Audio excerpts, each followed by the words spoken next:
Students effective rate of interest के लिए कुछ बातें आपको याद रखनी है, वो बातें एक एक करके पहले चेक कर लेते हैं, समझ लेते हैं।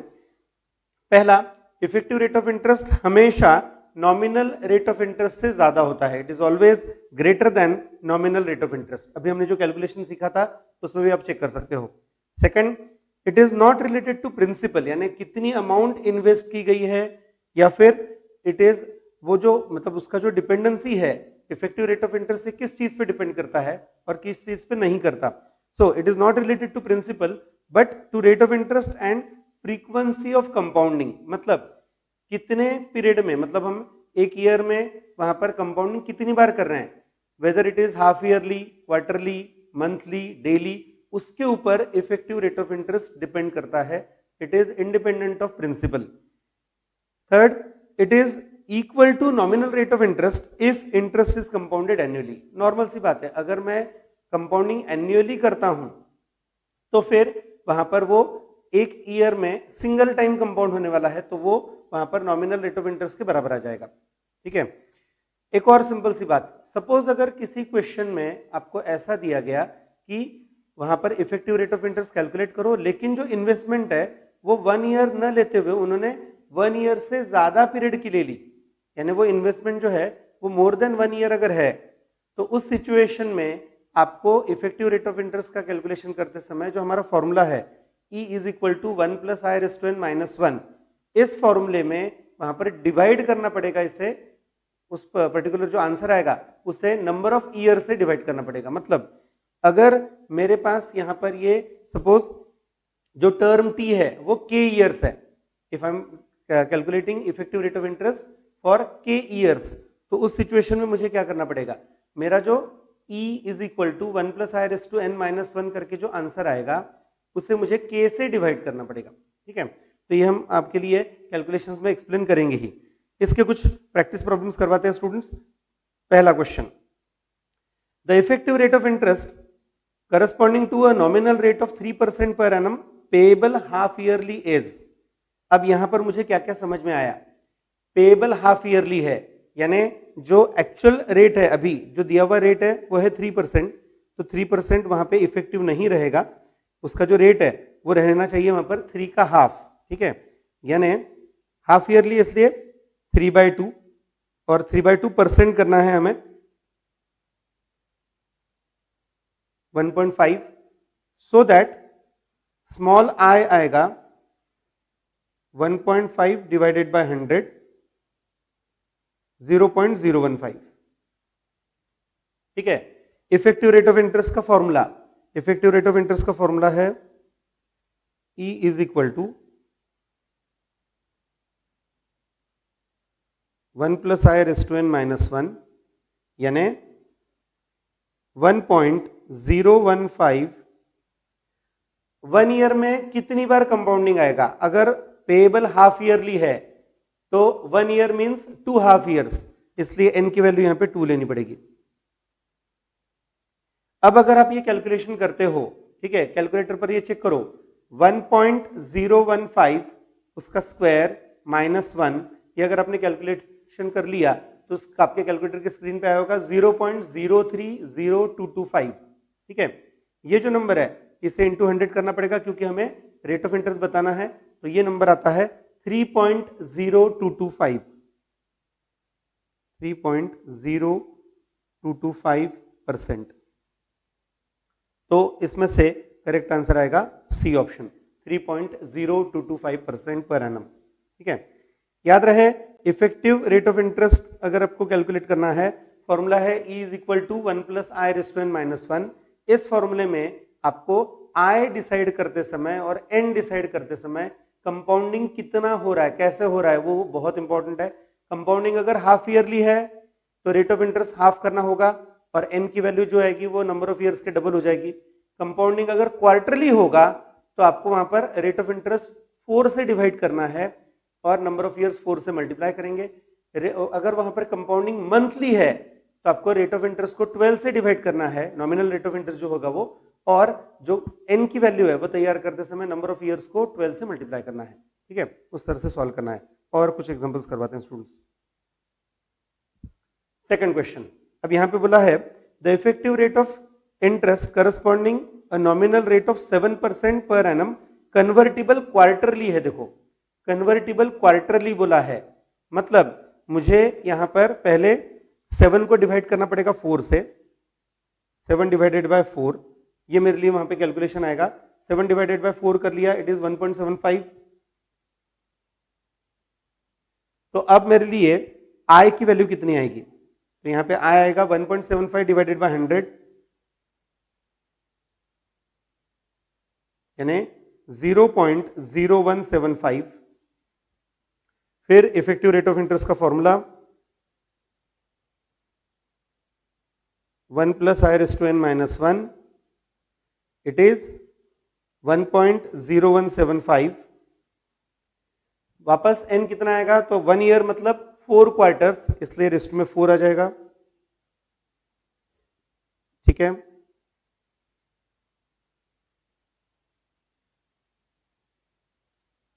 अब ये कैलकुलेशन करना है, तो सिंपल 1.0175 टाइप करो पहले, 1.0175 कैलकुलेटर पे हमने टाइप किया, इनटू का बटन 2 बार, क्योंकि रेस्ट में 4 है तो मुझे इक्वल टू 3 टाइम्स प्रेस करना है। ठीक है, -1, तो ये आ गया वहां पर आंसर 0.07185 आया होगा, तो इसे इंटू 100 कर लेते हैं। सो इट इज 7.1859, 7.1859%, यानी करेक्ट आंसर आएगा डी ऑप्शन। सेकंड के लिए करेक्ट आंसर था यहां पर डी ऑप्शन। ठीक है, next third question. If rupees 10,000 be invested for 4 years at 8% per annum, compound interest compounded quarterly, find the effective rate of interest। अब इसमें इफेक्टिव रेट ऑफ इंटरेस्ट तैयार करना है, कंपाउंडिंग है वहां पर क्वार्टरली, लेकिन इन्वेस्टेड फॉर 4 ईयर्स है। सबसे इंपॉर्टेंट पार्ट यहां पर नोट कर लेना अच्छे से, ये जो रुपीज 10,000 दिया हुआ है इसका मुझे कोई यूज नहीं है, ये मेरे लिए किसी काम का नहीं है कैलकुलेशन में।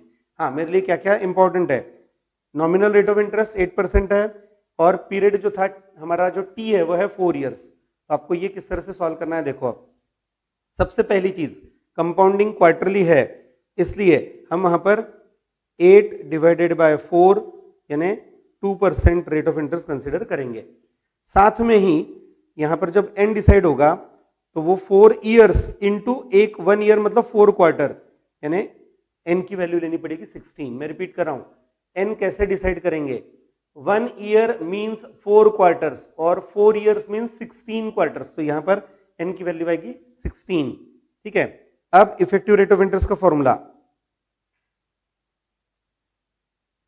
1 plus I raise to n minus 1, यानी हाँ यहां पर आई की वैल्यू कितनी आई 2%, यानी 2/100 0.02, मैं डायरेक्ट लिख रहा हूं 1.02 का 16 पावर -1। ठीक है, 1.02 का 16 पावर -1, 1.02 टाइप किया, 16 पावर करना है,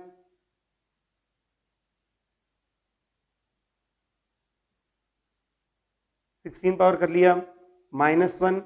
कैलकुलेटर के स्क्रीन पर आपके लिए नंबर आया होगा 0.372785, मैं लिख के बता देता हूं यहां पर 0.372785। ये मेरा फाइनल आंसर नहीं है, क्योंकि यहां पर इसे 4 से डिवाइड करना पड़ेगा, ये भूलना नहीं स्टूडेंट्स, यहां पर इसमें मिस्टेक होने के चांसेस हैं, इसलिए बता रहा हूं। अगर आपका कैलकुलेशन 1 ईयर के लिए नहीं है, वो 1 ईयर से ज्यादा पीरियड के लिए है, तो उस सिचुएशन में वो जितने ईयर्स के लिए होगा उससे इस नंबर को डिवाइड करना है। यानी इन शॉर्ट यहां पर मुझे हमारे फॉर्मूले में के से डिवाइड करने वाला जो पार्ट है वो अप्लाई करना चाहिए। क्यों? क्योंकि ये कैलकुलेशन 1 ईयर का नहीं था। ठीक है, तो डिवाइडेड बाय 4 कर लिया, तो ये आता है 0.093196, इट इज 0.093196, यानी 9.3196। तो 9.3196 ये हमारा बी ऑप्शन है, so the correct answer is B option. यहां पे जो हमारा आंसर आएगा that answer will be B option. अब हम स्टार्ट करेंगे अगला पार्ट, ये है एन्यूटी। एन्यूटी की बात करते हैं। एन्युटी का मतलब क्या है वो पहले एक्सप्लेन करेंगे, एन्युटी के टाइप्स, क्योंकि ये हमारे लिए बहुत इंपॉर्टेंट पार्ट है स्टूडेंट्स। कोई भी अगर एक सीरीज ऑफ पेमेंट या रिसिप्ट है, चाहे वो वहां पर पेमेंट हो या रिसीट हो, अगर एक सीरीज ऑफ पेमेंट है या रिसिप्ट तो उसे कहा जाता है एन्युटी। मैं जस्ट कुछ एग्जांपल्स के साथ बता रहा हूं। देखो, जैसे अगर सपोज कोई रेंट पे किया जा रहा है, भले वो मंथली रेंट हो या एनुअल रेंट हो, रेंट एक फिक्स अमाउंट होती है जो पे की जाती है, तो अगर ऐसा कोई पेमेंट है तो उसे कहा जाएगा एक तरह से एन्युटी। या फिर अगर मैं कोई रिकरिंग डिपॉजिट स्कीम में इन्वेस्ट कर रहा हूं जिसमें मुझे एक फिक्स अमाउंट पे करनी है, it is again an annuity. मैं अगर एक फिक्स अमाउंट पे कर रहा हूं तो वो भी एक एन्युटी रहेगी। इस तरह का पार्ट जो है उसे कहा जाता है एन्युटी। तो एन्युटी के लिए क्या क्या इंपॉर्टेंट है वो समझ लेते हैं। जो डेफिनेशन दी जाती है वो, it is a series of regular payments और receipts equal in size, important part में मार्क करते जा रहा हूं यहां पर, equal in size, made at equal intervals of time. Fix time interval पे पेमेंट किया जाएगा और वो फिक्स पेमेंट होगा, ऐसा अगर है तो उसे कहा जाता है एन्युटी। द इक्वल इंटरवल्स में बी ईयर, मतलब वो जो पेमेंट की इंटरवल है वो ईयर भी हो सकती है, हाफ ईयर, क्वार्टरली, मंथली, कुछ भी हो सकती है वहां पर, इवन वो डेली भी हो सकती है। ठीक है, अब क्या क्या होना जरूरी है वो भी समझ लेते हैं एन्युटी के लिए। अमाउंट पेड और received must be constant over the period of annuity. मैंने अभी बताया एक फिक्स अमाउंट होती है, पूरे पीरियड के लिए वो फिक्स रहेगी। Time interval between two consecutive payments और receipts must be the same, यानी टाइम इंटरवल भी सेम होना चाहिए और अमाउंट जो पे करेंगे वो भी सेम होनी चाहिए। ठीक है, आपके लिए एग्जांपल्स दिए हुए हैं यहाँ पर। मंथली रेंटल पेमेंट्स मैंने एग्जांपल दिया ही था। Premiums of life insurance, life insurance का प्रीमियम अगर मैं वहां पर 20 ईयर्स के लिए या फिक्स पीरियड के लिए कोई पॉलिसी लेता हूं तो उसका जो प्रीमियम है, अगर मैं ईयरली पे कर रहा हूं तो भी, अगर मैं हाफ ईयरली पे कर रहा हूं तो भी, वो एक फिक्स अमाउंट होती है जो मुझे पे करनी ही है। That amount forms an annuity, उसे कहा जाता है annuity. Deposits into recurring deposit account, वो भी एक एन्युटी है। ईएमआई ऑफ हाउसिंग लोन और ऑटोमोबाइल्स, अगर मैं कुछ व्हीकल परचेस करता हूं, हाउसिंग लोन लेके रखा है तो उसकी जो ईएमआई है वो भी एक एन्युटी ही है। Monthly pension received by government employ, किसी गवर्नमेंट एम्प्लॉय को जो मंथली पेंशन मिलती है वो भी बनाएगा वहां पर एक एन्युटी, क्योंकि वो फिक्स अमाउंट है और वो वहां पर अमाउंट मिलते जाने वाली है, दैट इज अ एन्युटी। ठीक है, फिर क्वेश्चन, एन्युटी के टाइप्स क्या होते हैं, एन्युटी किस तरह से रहेगी, तो वो आपको बताना है। उससे पहले वहां पर ये भी क्लियर कर ले, अगर एन्युटी के कैलकुलेशन में पीरियड के बारे में वहां पर कोई इंफॉर्मेशन नहीं होगी तो वो 1 ईयर ट्रीट करते हैं। If nothing is mention about the interval of time it is always taken as 1 year. Okay, अब मेन तो टाइप्स ऑफ एन्युटी की बात करते हैं स्टूडेंट्स। टाइप्स ऑफ एन्युटी में हमारे स्टडी में हम दो टाइप लेने वाले हैं, एक ऑर्डिनरी एन्युटी या रेगुलर एन्युटी जिसे कहा जाता है, और दूसरी एन्युटी ड्यू और इमीडिएट। ठीक है, यहां पर ये मैं क्लियर कर दूं, एन्युटी के इसके अलावा भी टाइप होते हैं, there are other types also, but वो हमारे कैलकुलेशन में नहीं है इसलिए हम वो कंसिडर नहीं कर रहे हैं। ऑर्डिनरी या रेगुलर एन्युटी का मतलब क्या है, अगर मैं एक फिक्स अमाउंट पे करने वाला हूं, मेरा डिसाइडेड जो इंटरवल ऑफ टाइम है उसके एंड में, तो उसे कहा जाता है एन्युटी रेगुलर या एन्युटी ऑर्डिनरी। मतलब एक एग्जांपल, सपोज अगर मैंने डिसाइड करके रखा है कि मैं किसी बैंक में मैंने एक recurring account, recurring deposit account open किया, जिस रिकरिंग अकाउंट मतलब रिकरिंग डिपॉजिट अकाउंट में मैं हर महीने के, हर मंथ के लास्ट डे को मैं वहां पर 5,000 रुपीज डिपॉजिट करने वाला हूं। तो इसका मतलब क्या हुआ कि मेरा जो पेमेंट है वो at the end of each month आने वाला है और फिक्स पेमेंट है 5,000 रुपीज। तो ये अगर मैं सपोज 2 ईयर्स के लिए करने वाला हूं तो मेरा टोटल पीरियड 2 ईयर्स आएगा, जबकि जो रेगुलर इंटरवल ऑफ टाइम है वो 1 मंथ है। 5,000 रुपीज मुझे पे करना है, that means I will be paying total 24 times 5,000 rupees at the end of every month. तो ये जो एन्युटी आएगी इसे कहा जाएगा ऑर्डिनरी एन्युटी या एन्युटी रेगुलर, इसे कहा जाता है ऑर्डिनरी एन्युटी और रेगुलर एन्युटी। ठीक है, इसी की जगह अगर वहां पर मैं पेमेंट करता हूं eight the beginning of the period, फर्क समझना, दोनों में बहुत छोटा सा ही डिफरेंस है।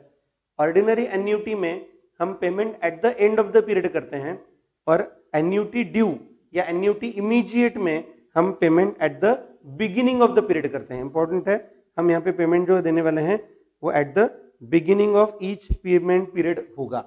यानी यही मैंने जो अभी एग्जांपल दिया था कि मैं 5000 रुपीज डिपॉजिट करने वाला हूं for 2 years in a recurring account, लेकिन वो जो अमाउंट है वो अगर मैं at the beginning of the month दे रहा हूं, मतलब मैं हर एक मंथ के फर्स्ट डे को मैं वहां पर 5000 रुपीज डिपॉजिट करने वाला हूं, ऐसा अगर मैं बोलता हूं, then that annuity will be annuity due और एन्यूटी इमीडिएट। उसे नाम दिया जाएगा एन्यूटी ड्यू और एन्यूटी इमीडिएट।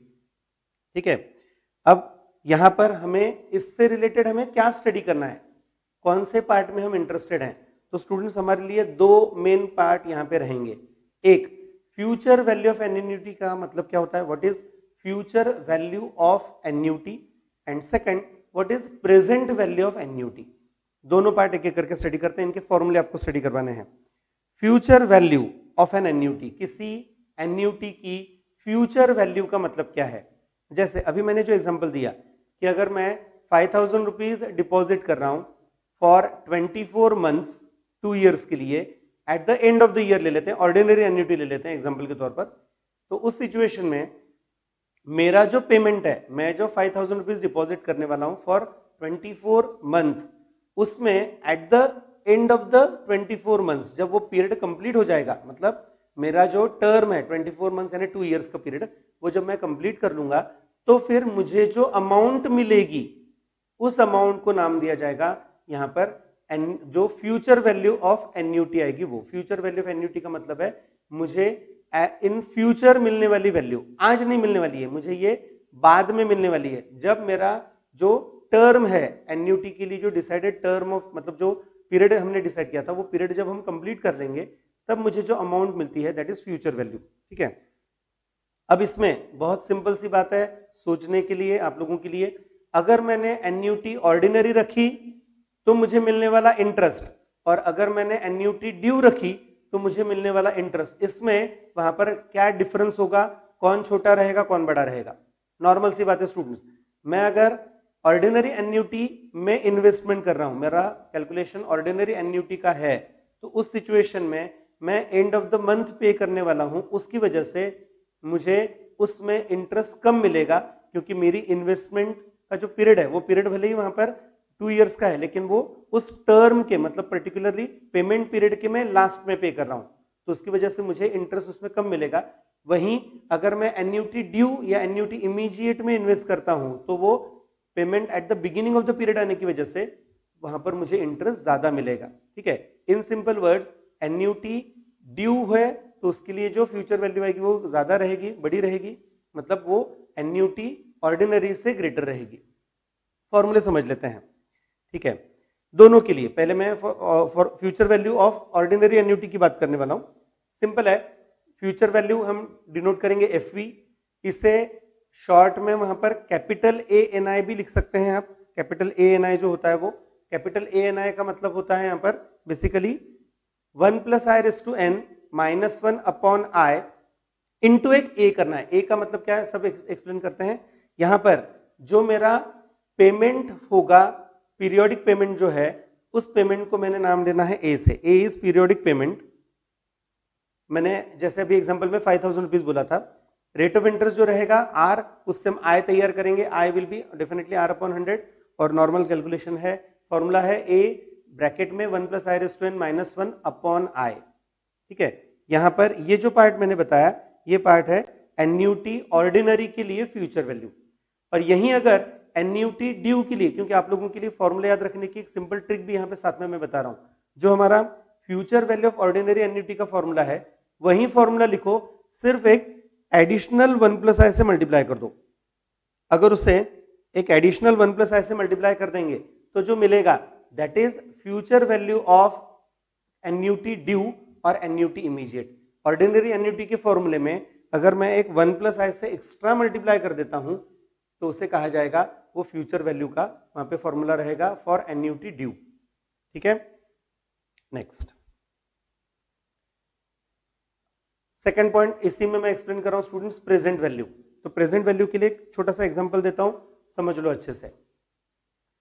अगर सपोज मैं एक फोर व्हीलर परचेस करने के लिए जाता हूँ, मैं किसी शोरूम में गया, मैंने फोर व्हीलर परचेस करनी है, मैं वहां पर उस पर्टिकुलर कंपनी, किसी कंपनी के शोरूम में गया हूँ, मार्केटिंग जो पर्सन होते हैं उनसे मैं बात कर रहा हूँ, उन्होंने वहां पर मुझे उस किसी पर्टिकुलर व्हीकल के बारे में बोला जो मुझे वहां पे परचेस करनी है। ओके, अब उस केस में मेरा पेमेंट जो रहेगा वो इंस्टॉलमेंट बेसिस पे रहेगा, ठीक है, ईएमआई रहेगा वहां पर। जो ईएमआई है वो मैंने वहां पर डिसाइड कर लिया, लेकिन मतलब ईएमआई मुझे बताया गया, उस ईएमआई के अगेंस्ट उस कंपनी को जिसके तरफ से मैं वो व्हीकल परचेस कर रहा हूं, उस कंपनी को जो उस ईएमआई के अगेंस्ट आज वैल्यू मिलेगी, दैट इज वैल्यू ऑफ, मतलब इसे कहा जाता है प्रेजेंट वैल्यू। मैं एग्जांपल वापस एक बार क्लियर करता हूं। देखो, सपोज एक एग्जांपल के तौर पर मैंने कोई फोर व्हीलर परचेस की जिसका मेरा ईएमआई 10,000 रुपीज पर मंथ है, पीरियड सपोज 7 ईयर्स का है, ठीक है, 10,000 रुपीज में 7 ईयर्स तक पे करने वाला हूं। इसका मतलब मैंने जो कंपनी को पे करना है, तो कंपनी को भी 10,000 रुपीज 7 ईयर्स तक मिलेंगे क्या? नहीं, company will get a single payment eight the beginning, मतलब एट द बिगिनिंग मतलब आज उनको मिलने वाला है। वो जिस दिन मैं वहां पर वो व्हीकल परचेस करने वाला हूं, मेरा वहां पर ईएमआई पे करना जब शुरू हो रहा है, तो उस सिचुएशन में मेरा जो पेमेंट है वो पेमेंट भले ही पीरियोडिक रहेगा, लेकिन उस कंपनी को आज उस व्हीकल की वैल्यू मिलने वाली है, उसे कहा जाएगा प्रेजेंट वैल्यू।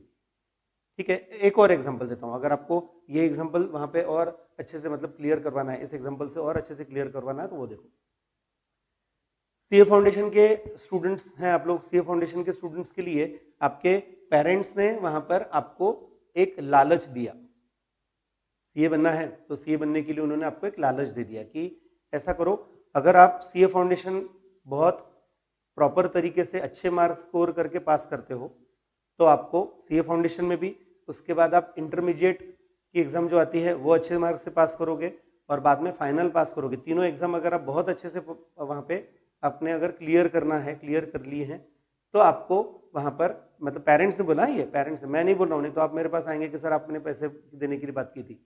पेरेंट्स ने बोला कि वहां पर आप, मतलब उस स्टूडेंट को हर एग्जाम के पासिंग के बाद 1 लाख रुपए दिए जाएंगे। He will get 1 lakh rupees at the completion of every step, CA foundation, intermediate और फाइनल। ठीक है, आप भी स्टूडेंट्स जो हैं, आपके लिए वहां पर कैलकुलेशन तो आपको भी आता है, तो आपने वहां पर तुरंत जो सबसे इंपॉर्टेंट सॉफ्ट कॉर्नर होता है हमारे पेरेंट्स में से, हमारी मदर, मम्मी के पास गए, मम्मी को जरा आपने वहां पे समझाया कि मम्मी देखो, पापा बोल रहे हैं कि 1-1 लाख रुपए देंगे, 3 एग्जाम पास करने के लिए कम से कम 4 साल लग जाएंगे, क्योंकि वहां पर पीरियड ही लगता है उतना, तो मैं 3 लाख रुपए तो मुझे मिलने वाले हैं, तो एक काम करो ना, आज ही दे दो ना 3 लाख रुपए, मैं वहां पर कुछ अच्छा लैपटॉप वगैरह ले लेता हूँ, कुछ अच्छा वहां पे पार्ट परचेस कर लूंगा। मम्मी हमेशा बच्चों के फेवर में होती है, मम्मी ने ये वहां पे सुप्रीम कोर्ट के सामने, पापा के सामने रख दिया, लेकिन पापा ने कहा नहीं ठीक है, अगर आपको आज पेमेंट चाहिए तो मैं 3 लाख रुपए नहीं दूंगा। तो उन्होंने जो कैलकुलेशन करके आज पेमेंट देना है वो रहेगी इस एन्यूटी की प्रेजेंट वैल्यू। डेफिनेटली मैंने जस्ट समझ में आने के लिए एग्जांपल दिया था स्टूडेंट्स, ये प्रैक्टिकली एन्यूटी का एग्जांपल नहीं था, क्योंकि पीरियोडिक पेमेंट जो होता है वो फिक्स पीरियड के लिए होता है, यहाँ पे फिक्स पीरियड नहीं था। स्टिल जस्ट समझ में आने के लिए, अगर आपको आज वैल्यू मिलती है तो उसे कहा जाता है प्रेजेंट वैल्यू। प्रेजेंट वैल्यू का मतलब है आज मिलने वाली वैल्यू। ठीक है, तो अगर किसी एन्यूटी की हमने प्रेजेंट वैल्यू निकालनी है तो वो कैसे तैयार करते हैं? ठीक है, वो प्रेजेंट वैल्यू कैसे तैयार करेंगे, और सबसे इंपॉर्टेंट, प्रेजेंट वैल्यू कहां पे यूज करते हैं? प्रेजेंट वैल्यू ये मोस्टली, यानी करीब करीब ऐसा समझ के चलो, पूरे कैलकुलेशन में आपको मिलेगा ही, लोन से रिलेटेड जो प्रॉब्लम्स होते हैं उसमें हम प्रेजेंट वैल्यू का यूज करते हैं। ये एक बहुत सिंपल सा थंब रूल है स्टूडेंट्स से याद रखने के लिए, क्योंकि जो जनरली स्टूडेंट्स की तरफ से आता है, क्वेश्चन जो होते हैं स्टूडेंट्स की तरफ से, सर प्रॉब्लम पढ़ने के बाद ये नहीं समझ में आता कि फ्यूचर वैल्यू का कैलकुलेशन है या प्रेजेंट वैल्यू का है। एकदम क्लियर उसके लिए मैं इंफॉर्मेशन दे रहा हूं, प्रेजेंट वैल्यू के भी मैंने फॉर्मूले बताए भी नहीं, मैं बता ही रहा हूं, लेकिन बहुत क्लियर इंफॉर्मेशन स्टूडेंट्स। अगर आपका कैलकुलेशन किसी लोन जैसे कैलकुलेशन से रिलेटेड है तो आपने प्रेजेंट वैल्यू का फॉर्मूला अप्लाई करना है, यानी अगर मेरा ईएमआई डिसाइडेड है, उस ईएमआई से मुझे वहां पर वो अमाउंट आज मिलने वाली है, तो वो जो आज मिलने वाली अमाउंट है वो रहती है प्रेजेंट वैल्यू। ठीक है, अब present value of ordinary annuity की बात करते हैं पहले, प्रेजेंट वैल्यू ऑफ ऑर्डिनरी और रेगुलर एन्युटी। तो उसके लिए फॉर्मूला, यहां पर जो फॉर्मूला है प्रेजेंट वैल्यू का, उसे a इंटू पी ब्रैकेट में n कॉमा i ऐसा लिखेंगे, ठीक है। यहाँ पे जो ये p ब्रैकेट में n कॉमा i जो है, p n ऑफ i जो है, p n i, इसका फॉर्मूला है 1 plus I raise to N minus 1 upon i into 1 plus I raise to n, ठीक है। ये जो वैल्यू है, इतनी वैल्यू, ये p n i है, इसे आप a से मल्टीप्लाई करेंगे। a का मतलब मैं यहाँ पे ले रहा हूं मेरा EMI, एनुअल, जो एनुअल हो या मंथली जो भी पेमेंट में करने वाला हूं वो, उससे मुझे उस लोन की प्रेजेंट वैल्यू मिलने वाली है, वो रहेगी present value a into P N I. इसी फॉर्मूले को अगर हम थोड़ा सिंप्लीफाइड फॉर्म में लिखते हैं तो वो सिंप्लीफाइड फॉर्म ये दिया हुआ है, देखो ये जो नीचे दिया हुआ है, this is simplified form a upon I bracket में 1 minus 1 plus I raise to minus n, ये भी उसका प्रेजेंट वैल्यू का फॉर्मूला है। ये दोनों फॉर्मूले present value of annuity ordinary का है, एन्युटी रेगुलर या एन्युटी ऑर्डिनरी का। फिर अगर यही present value of annuity due और एन्युटी इमीडिएट है तो उसमें क्या करते हैं, तो यहां पर जो हमारा ऊपर जो फॉर्मूला दिया था, मैंने जो अभी फॉर्मूला आप लोगों के लिए एक्सप्लेन किया, उसी फॉर्मूले में सिर्फ एक छोटा सा चेंज है, यानी याद रखने की ट्रिक बता रहा हूं। जो हमारा ऑर्डिनरी एन्युटी का प्रेजेंट वैल्यू का फॉर्मूला था स्टूडेंट्स, यहां पर ये जो मैंने यहां पे फॉर्मूला बताया था अभी, इस फॉर्मूले में रिप्लेस करो n की जगह n minus one, replace n by n minus one, यानी पीरियड जो है वो एक पीरियड शॉर्ट कर दो, तो वो आ जाएगा एन्युटी, वहां पर ड्यू या इमीडिएट का फॉर्मूला देखो, ठीक है। इससे आपको मिलेगी प्रेजेंट वैल्यू, लेकिन जनरली ऐसे कैलकुलेशन में जब हम एन्युटी ड्यू या एन्युटी इमीडिएट की बात करते हैं तो उसमें जो टोटल प्रेजेंट वैल्यू है उसके लिए आपको एक और स्टेप करनी पड़ेगी। अगर कुछ इनिशियल कैश पेमेंट दिया गया है तो उसमें ऐड करना पड़ेगा, तो वो इनिशियल कैश पेमेंट भी उसमें ऐड करना है, यानी जो प्रेजेंट वैल्यू हम कैलकुलेट करेंगे उसमें वो ऐड करेंगे, तब जाके टोटल प्रेजेंट वैल्यू तैयार होगी। ये कैलकुलेशन में आपको स्टडी करने में मिलेगा स्टूडेंट्स, ठीक है। कुछ सिंपल सी बातें जो आपको याद रखनी है, मैं ऑलरेडी बता चुका हूं, क्विकली रिपीट कर लेते हैं। पहला, loan amount is the present value of all the instalments paid which form an annuity. अगर मैं एन्युटी में मतलब कोई लोन अमाउंट के लिए मैं ईएमआई पे कर रहा हूं, तो वो जो ईएमआई है उससे जो एन्युटी बनेगी उसकी प्रेजेंट वैल्यू होती है मेरी एग्जैक्ट लोन अमाउंट, ठीक है। अगर वहां पर किसी कैलकुलेशन में जानबूझ के, किसी कैलकुलेशन में जानबूझ के आपको प्रेजेंट वैल्यू या फ्यूचर वैल्यू पूछा गया, लेकिन अगर वो एन्युटी ही नहीं है तो आप ये फॉर्मूले जो अभी ऊपर जो मैंने दिए फ्यूचर वैल्यू के और प्रेजेंट वैल्यू के, वो अप्लाई नहीं करेंगे। इसके लिए ये दिया हुआ है, if there is no periodic payment then such problems are not of annuity. यानी अगर आपको ऐसा दिया गया future value of an investment of ₹1 lakh for 5 years at 8% per annum is, अब देखो मैंने पूरा जो सेंटेंस बोला, मैं रिपीट कर रहा हूं मेरा sentence, future value of ₹1 lakh for 5 years at 8% per annum, मैंने कहीं पे भी एन्युटी वर्ड यूज किया नहीं है, ना मैंने पीरियोडिक पेमेंट की बात की है, यानी ये जो 1 लाख रुपीज है ये 5 बार पे नहीं होने वाला है। ऐसा अगर है then it is definitely not of annuity, ये हमारा कैलकुलेशन जो है वो कंपाउंड इंटरेस्ट का कैलकुलेशन है, ठीक है, it is not from annuity, ये आपको याद रखना है। अब इसके लिए कुछ प्रैक्टिस प्रॉब्लम्स करवाते हैं स्टूडेंट्स। पहला, find the future value of an annuity of ₹1200 for 12 years at 8% per annum compound interest, ठीक है। फ्यूचर वैल्यू निकालनी है, ए की वैल्यू 1200 है, नंबर ऑफ ईयर्स है 12, रेट ऑफ इंटरेस्ट है 8% और कंपाउंड इंटरेस्ट है। तो इसके लिए जो फ्यूचर वैल्यू का हमारा फॉर्मूला है, फ्यूचर वैल्यू इज, ए की वैल्यू है 1200, में डायरेक्ट अप्लाई कर रहा हूं, ठीक है। अगर रेट ऑफ इंटरेस्ट 8% है तो 1 प्लस आई हो जाएगा 1.08, एन है 12 years,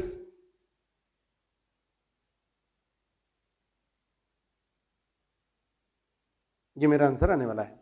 हमने फॉर्मूला डायरेक्ट लिखा हुआ है, ए ब्रैकेट में 1 plus I raised minus 1 upon I, ठीक है। तो यहाँ पे कैलकुलेटर पे ही आपको करना पड़ेगा 1.08, ठीक है, इंटू का बटन 2 बार, मुझे 12 पावर करना है तो मुझे वहां पर 11 टाइम्स इक्वल टू प्रेस करना है,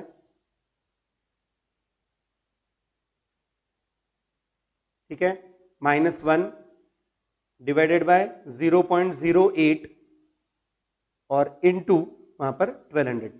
तो मेरा आंसर आता है यहां पर ये 22772.55, 22772.55। So the correct answer is 22772.55, B option. Answer आ गया इसके लिए बी ऑप्शन। ठीक है, कैलकुलेशन बहुत प्रॉपर्ली करना स्टूडेंट्स। इसमें मैं मतलब क्विकली बता देता हूं। 1.08 का 12 पावर करो पहले, उसके बाद -1 डिवाइडेड बाय 0.08, फिर इनटू डायरेक्ट 1200, आपका डायरेक्ट आंसर आ जाएगा। आपको कुछ भी लिखने की जरूरत नहीं पड़ेगी, फास्ट कैलकुलेशन हो सकता है। Next, second, find the present value of an annuity of ₹1200 for 12 years at 8% per annum compound interest. अब देखो, पूरा जो पहला कैलकुलेशन था वही है, सिर्फ एक छोटा सा चेंज है। पहले में फ्यूचर वैल्यू पूछी थी, यहां पर प्रेजेंट वैल्यू पूछी है। एन्युटी है, नो डाउट एन्युटी दी हुई है, 1200 की ही एन्युटी है, 12 ईयर्स के लिए है, रेट ऑफ इंटरेस्ट 8% है, और प्रेजेंट वैल्यू पूछी है। ठीक है, तो अब ये कैलकुलेशन कैसे करेंगे? तो इस पर्टिकुलर कैलकुलेशन के लिए मैं साइड में कैलकुलेशन करके बता रहा हूं। देखो, यहां पर हमारा प्रेजेंट वैल्यू का फॉर्मूला, प्रेजेंट वैल्यू का जो फॉर्मूला मैं अप्लाई करूंगा वही या आंसर आने वाला है। यहां पर ए अपॉन आई लेते हैं, यानी 1200 डिवाइडेड बाय आई। आई का मतलब यहां पर 0.08, ब्रैकेट में 1 माइनस 1.08 का -12 पावर। मैंने प्रेजेंट वैल्यू का फॉर्मूला लिखा है ए अपॉन आई, ब्रैकेट में 1 minus 1 plus I raise to n। ठीक है, अब ये जो है ये कैलकुलेशन सिंगल स्ट्रेच में कैसे करना, सिंगल इसमें कैसे करना, ठीक है, बिना लिखे कैसे करना है, ध्यान देना अच्छे से। ठीक है, सबसे पहले कैलकुलेटर के लिए अगर मेमोरी में कुछ आपने स्टोर करके रखा है तो वो वहां पे डिलीट कर दो, मेमोरी रिकॉल करके मेमोरी क्लीन कर लो। ठीक है, अब मुझे पहले 1.08 का -12 पावर करना है। बेसिकली 1.08 का -12 पावर का मतलब क्या होता है, मैं जस्ट समझ में आने के लिए लिख रहा हूं, ये वैसे ही लिखने की जरूरत नहीं पड़नी चाहिए। अंडरस्टैंडिंग पॉइंट ऑफ व्यू, पहला ही कैलकुलेशन इस तरह का 1/1.08 का वहां पर मैं 12 पावर करने वाला हूं स्टूडेंट्स। ये जो पूरा पार्ट है यहां पर हम क्या करने वाले हैं, 1.08 पूरे ब्रैकेट का 12 पावर, क्योंकि निगेटिव पावर था ना, 1.08 का -12 है, तो इसे लिखेंगे 1/1.08 का 12 पावर। तो करना क्या है, पहले 1 डिवाइडेड बाय 1.08, ये कर लिया हमने। स्क्रीन पे आपके लिए कैलकुलेटर पे नंबर आया होगा 0.925925, इस तरह का नंबर आया होगा। ये मेरा 1/1.08 है। ठीक है, अब इसका मुझे 12 पावर करना है, तो into into equal to 11 times. ठीक है, ये जो नंबर आया, ये नंबर मुझे 1 में से माइनस करना है, तो ये निगेटिव मेमोरी m माइनस में स्टोर करो, 1 m प्लस में स्टोर करो, ऑटोमेटिकली वो इतना पूरा पार्ट हो गया, ये इतना मेरा कैलकुलेशन हो गया है। ठीक है, मेमोरी रिकॉल करो, इंटू 1200 डिवाइडेड बाय 0.08, तो यहां पर स्क्रीन पे नंबर आ रहा होगा 9043.29, ये नंबर आता है यहां पर 9043.29। तो ये मेरे लिए प्रेजेंट वैल्यू का कैलकुलेशन है 9043.29। ऑप्शन में देखते हैं, yes it is A option.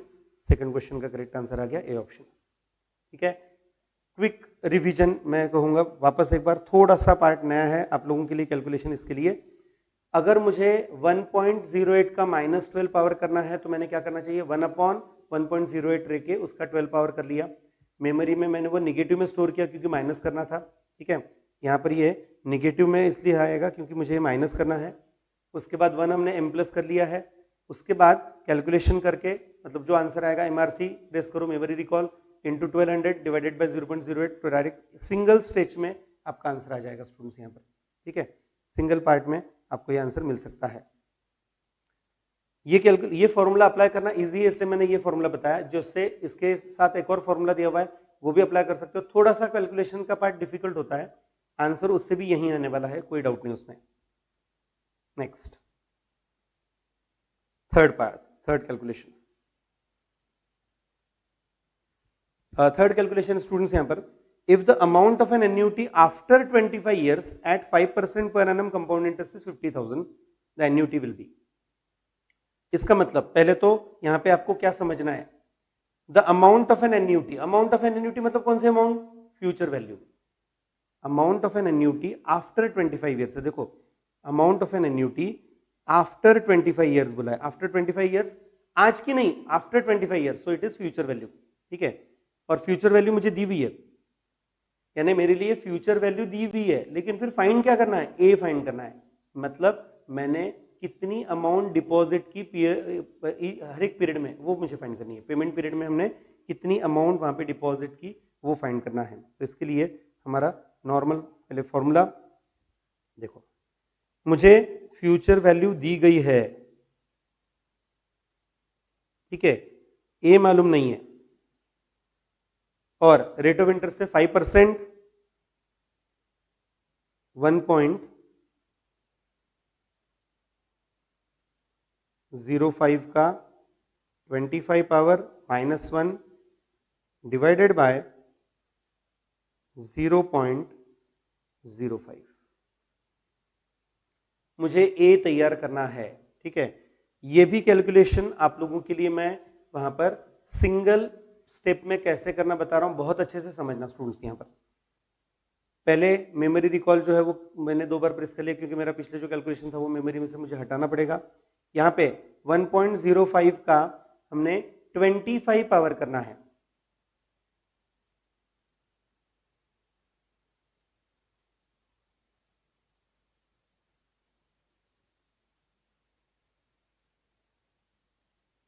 Power कर लिया, उसके बाद -1 कर लिया डिवाइडेड बाय 0.05, ये जो नंबर आया ये नंबर मैंने m प्लस कर लिया, मेमोरी में स्टोर कर लिया वहां पर। अब मुझे 50,000 मेरी वहां पर फ्यूचर वैल्यू है, तो 50,000 को मुझे डिवाइड करना पड़ेगा मेमोरी रिकॉल करके जो नंबर आया था वो, तो ये नंबर आता है यहां पर 978.21, ठीक है। मैं वापस एक बार चेक कर लेता हूं, यहां पर वापस एक बार चेक कर लेते हैं स्टूडेंट्स, ओके। देखो सबसे पहले 1.05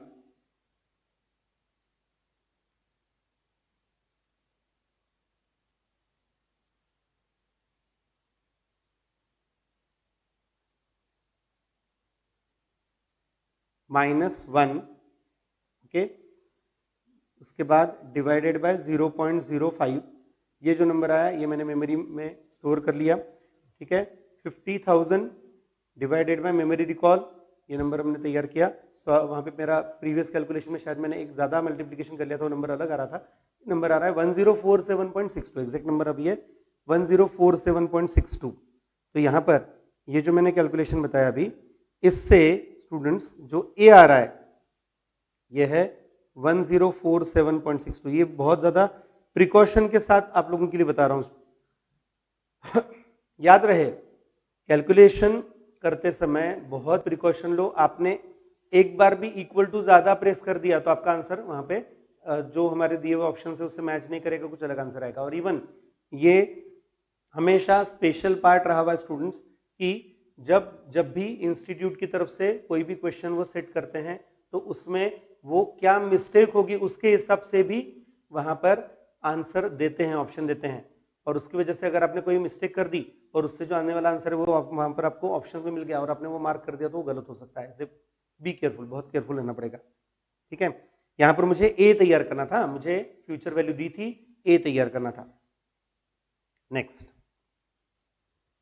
question number 4, Mr. X borrows rupees 20,000 on condition to repay it with compound interest at 5% per annum.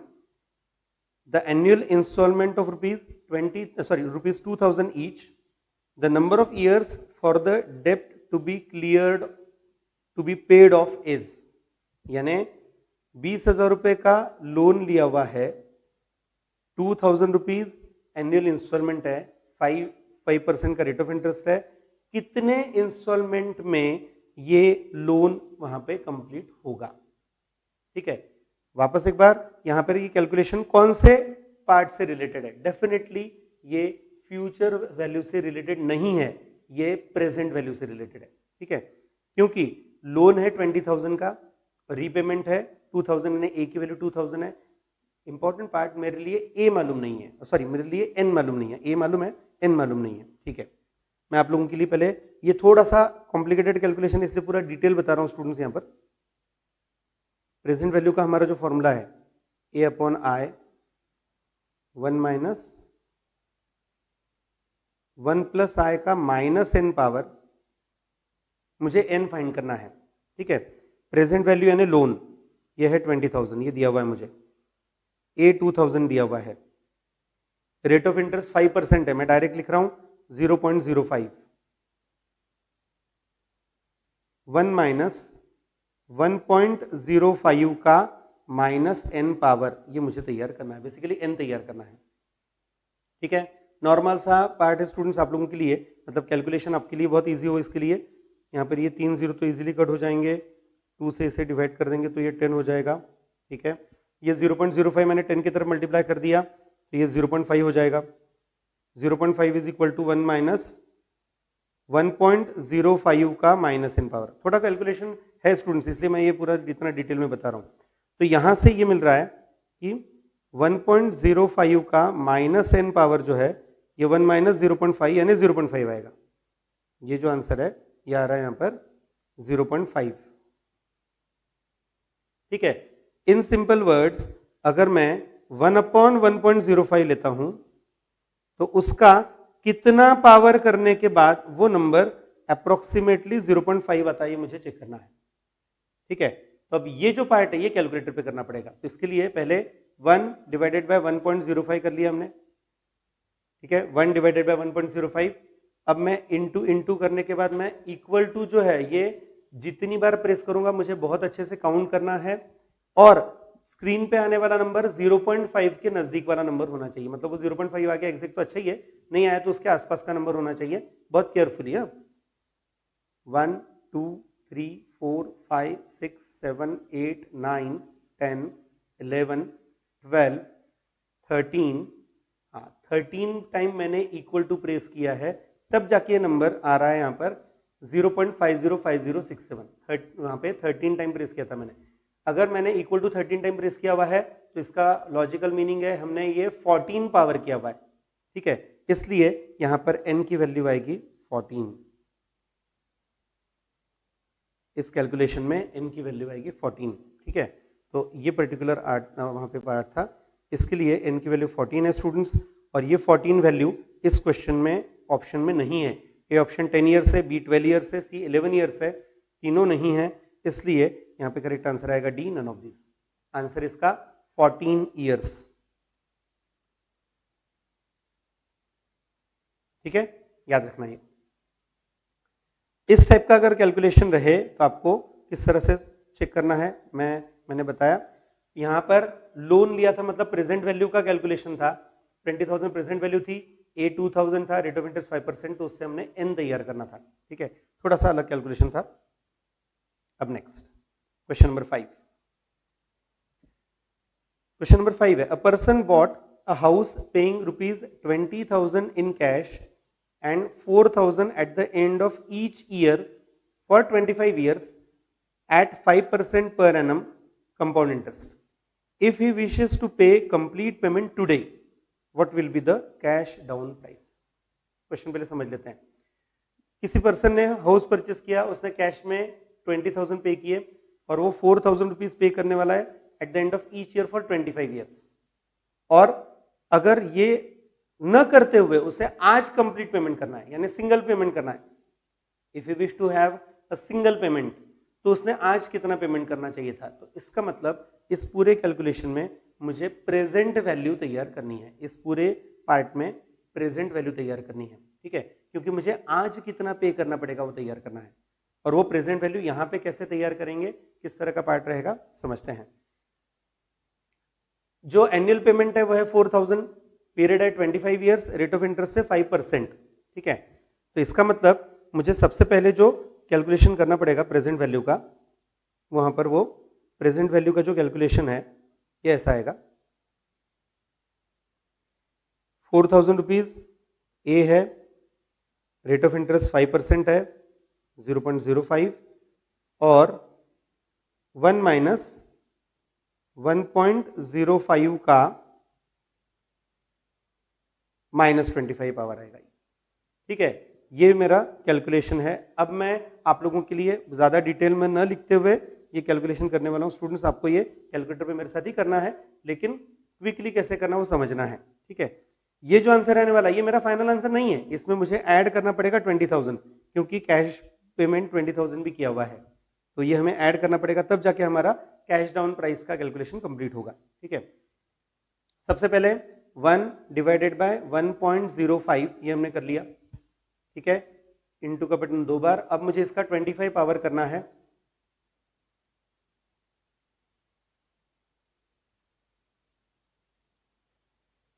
ठीक है, यहां पर मैंने इसका 25 पावर कर लिया।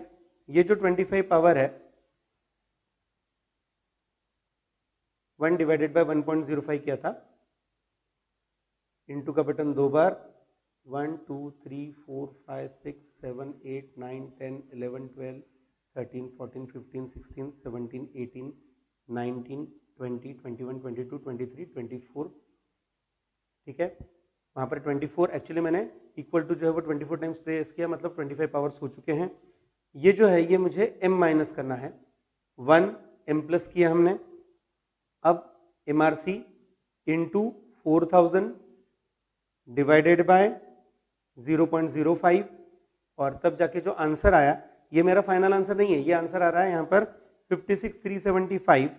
ये जो कैलकुलेशन है इट इज 56,375.78 या 77 आता है, वो 778 आता है, 78 भी बोल सकते हैं। ये मेरा फाइनल आंसर नहीं है, इसमें मुझे ऐड करना पड़ेगा 20,000, क्योंकि 20,000 कैश पेमेंट भी किया गया है, तो तब जाके हमारा फाइनल आंसर आएगा 76,375.77। 76,375.77 ए ऑप्शन है, तो करेक्ट आंसर आएगा इसके लिए ए ऑप्शन। ठीक है, बहुत प्रिसाइज कैलकुलेशन है स्टूडेंट्स, प्रॉपरली करना, आपको ये प्रॉपरली करते आना चाहिए। Next calculation, question number 6। Given annuity of ₹100 amounts to ₹3137.14 at 4.5% per annum compound interest, the number of years will be। इसमें भी n पूछा है, लेकिन अब फर्क है, इंपॉर्टेंट जो डिफरेंस है पिछले हमारे कैलकुलेशन में और इस कैलकुलेशन में जो फर्क है वो, एक कैलकुलेशन मैंने लोन का बताया था थोड़ी देर पहले, 20,000 का लोन लिया था, वो प्रेजेंट वैल्यू का कैलकुलेशन था, उसमें भी हमने n तैयार किया। यहां पे भी मुझे n तैयार करना है, लेकिन ये प्रेजेंट वैल्यू का कैलकुलेशन नहीं है, ये फ्यूचर वैल्यू का है, क्योंकि आपको बोला हुआ है 100 रुपए की एन्युटी है जिसकी टोटल अमाउंट मिल रही है 3137.14, तो ये फ्यूचर वैल्यू का कैलकुलेशन है। ठीक है, मतलब फॉर्मूला आएगा फ्यूचर वैल्यू का। अच्छा, इस पूरे डिस्कशन में स्टूडेंट्स अभी तक मैंने 6 कैलकुलेशंस करवाए हैं, मतलब ये 6th कैलकुलेशन हमारा चल रहा है। कहीं पे भी ऐसा आया था क्या eight the beginning of the period? नहीं आया, मतलब ये सब हम एन्युटी ऑर्डिनरी या रेगुलर एन्युटी की बात करें, तो ये भी याद रखने वाली बात है। अगर मेंशन नहीं किया है कि एन्युटी कौन सी है, तो हमेशा हम एन्युटी ऑर्डिनरी या रेगुलर एन्युटी ही कैलकुलेट करते हैं। ठीक है, अगर मेंशन नहीं किया हुआ है कहीं पे भी कि payment eight the beginning of the period, ऐसा मेंशन नहीं है, तो वो ऑर्डिनरी एन्युटी होती है। ये सब ऑर्डिनरी एन्युटी के लिए हम कैलकुलेशन कर रहे हैं। ओके, अब यहां पर फ्यूचर वैल्यू है 3137.14, ए की वैल्यू है 100, रेट ऑफ इंटरेस्ट दिया हुआ है 4.5% है, 4.5 डिवाइडेड बाय 100 आएगा 0.045, यानी यहां पे आएगा 1.045 raise to n minus 1 upon 0.045। ठीक है, यहां पर ये मेरा कैलकुलेशन आने वाला है 1.045 raise to n minus 1 upon 0.045। ये जो पार्ट है ये अप्लाई करने के लिए मैं दो रास्ते बता सकता हूं, दो तरीके बता सकता हूं। एक ऑप्शन से जाओ और दूसरा नॉर्मल जैसे कैलकुलेशन करना है वैसे। ठीक है, तो हम यहां पर नॉर्मल जैसे कैलकुलेशन करना है वैसे करेंगे, इजी करने के लिए कर रहा हूं। ये देखो क्या करना है, यहां पर मैंने पहले तो इस 100 से 100 इधर डिवाइड करना पड़ेगा और ये नंबर इधर मल्टीप्लाई करना पड़ेगा। ठीक है, तब जाके मुझे क्या आंसर मिलता है वो जरा चेक कर लेते हैं। अगर मैंने ऐसा किया तो मुझे क्या आंसर मिल रहा है वो 3137.14 इंटू 0.045, ठीक है, और डिवाइडेड बाय 100। इतना करने पर ये नंबर मिल रहा है मुझे यहां पर 1.411713। ये नंबर है 1.045 का n पावर -1। तो यहां से मैं लिख सकता हूं 1.045 का n पावर यह आना चाहिए 2.411713। तो स्टूडेंट्स यहां से मेरा कैलकुलेशन अब कैसा रहेगा वो समझना। मुझे ऐसा n फाइंड करना है, ऐसा नंबर n फाइंड करना है कि 1.045 का उतना पावर करने के बाद मुझे मिलना चाहिए 2.411713 या उससे अप्रोक्सीमेट इक्वल नंबर, ठीक है। तब ये कैसे करेंगे देखो, 1.045 पहले टाइप कर लिया, इनटू का बटन 2 बार, इक्वल टू बहुत प्रिसाइसली काउंट करना है मुझे, 1 2 3 4 5 6 7 8 9 10 11 12 13 14 15 16 17 18 19, हाँ 19 टाइम्स मैंने इक्वल टू प्रेस किया है, तो स्क्रीन पे एग्जैक्ट नंबर मिल रहा है 2.411714, ठीक है। 2.411714 ये स्क्रीन पे मिल रहा है। मैंने 19 टाइम्स इक्वल टू प्रेस किया था। 19 टाइम्स इक्वल टू प्रेस करने का मतलब है 20 पावर करना, यानी n की वैल्यू आएगी यहां पर 20। इसलिए हमारा करेक्ट आंसर यहां पर बी ऑप्शन, ठीक है। मैं वापस बता दूं, मैंने ये नॉर्मल तरीके से सॉल्व किया है स्टूडेंट्स। हमने क्या किया, पहले 100 से डिवाइड कर दिया, 3137.14 को 0.045 मल्टीप्लाई कर दिया, तब जाके ये नंबर आया 1.411713। ये नंबर 1.045 का n पावर -1 के बराबर है, ठीक है। अब यहाँ पर 1.045 का n पावर जो आएगा ये -1 उधर शिफ्ट करके +1 हो जाएगा, और आपको सिर्फ ये आइडेंटिफाई करना है 1.045 का कितना पावर करने पर 2.411713 नंबर आता है। तो वो नंबर एकदम प्रिसाइसली मिल रहा है और वो है 20। n आएगा वहां पर 20 ईयर्स के लिए कैलकुलेशन था वो। थोड़ी देर पहले मैंने जो 6th क्वेश्चन के सॉल्विंग के टाइम बताया था कि हमने फ्यूचर वैल्यू या प्रेजेंट वैल्यू के कैलकुलेशंस में एन्युटी इमीडिएट या एन्युटी ड्यू की बात नहीं की थी, तो यहां पे दे दिया देखो, find the future value of an annuity due of ₹2000 for 8 years at 6% per annum. Future value तैयार करो, एन्युटी ड्यू है, यानी जो कैलकुलेशन है वो एन्युटी ड्यू के फॉर्मूले से होगा। क्या फॉर्मूला है और कैसे करना है कैलकुलेशन देख लेते हैं। 2000 रुपीज ए की वैल्यू है, नंबर ऑफ ईयर है 8 और रेट ऑफ इंटरेस्ट है 6%, ठीक है। अगर फ्यूचर वैल्यू का फॉर्मूला है तो हम क्या लेते हैं, ए ब्रैकेट में 1 + i raise to n -1 upon i। ये तो हमारा फ्यूचर वैल्यू ऑफ ऑर्डिनरी का फॉर्मूला हुआ, ऑर्डिनरी एन्युटी का। एन्युटी ड्यू अगर है तो इसे एक 1 + i से एक्स्ट्रा मल्टीप्लाई करना पड़ता है, ठीक है। तो इसमें क्या करना पड़ेगा जरा देखते हैं। यहां पर अमाउंट थी 2000 रुपीज, ठीक है।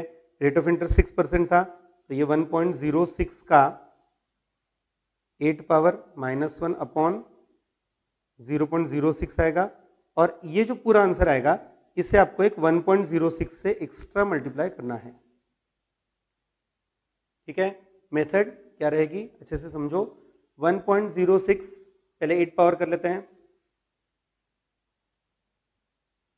8 पावर कर लिया, -1 डिवाइडेड बाय 0.06, ठीक है, इंटू 2000। ये मैंने ऑर्डिनरी एन्युटी के हिसाब से कैलकुलेशन कंप्लीट कर दिया, लेकिन इसे एक और मल्टीप्लीकेशन है इंटू 1.06, क्योंकि ऑर्डिनरी एन्युटी नहीं है और एन्युटी ड्यू है। तो आंसर आ रहा है ये 20982.63, ठीक है, 20982.63 ये है यहां पर, हाँ ये है 20982.63, बी ऑप्शन है यहां पर, ठीक है।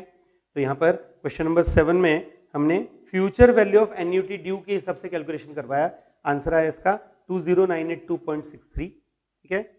Next question number 8, a person invests ₹500 at the end of each year with a bank which pays interest at 10% per annum, compound interest annually. annually, the amount standing to his credit 1 year after he has made his yearly investment for 12th time is। ये थोड़ा सा tricky question है students, ध्यान देना बहुत अच्छे से। 500 rupees की एन्यूटी है, 12 ईयर्स के लिए करनी है, 12th टाइम उसने पे कर लिया है।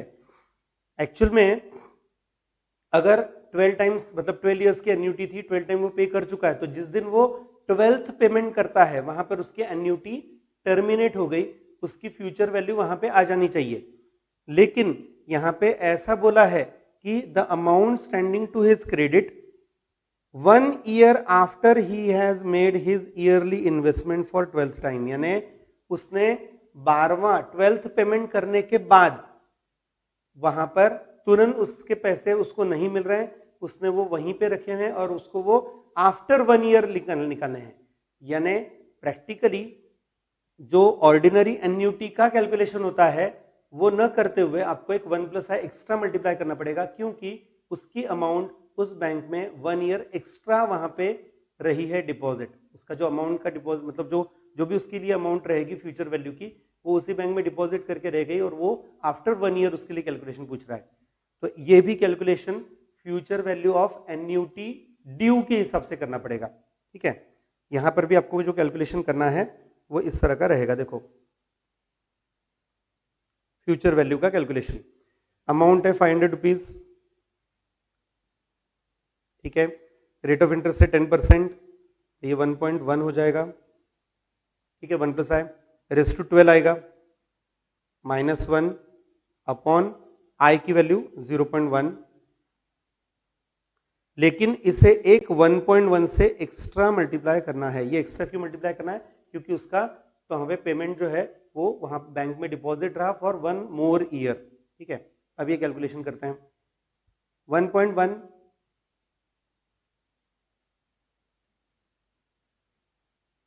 12 पावर्स कर लिए, -1 डिवाइडेड बाय 0.1 इंटू 500, ये आ जाएगा वहां पर।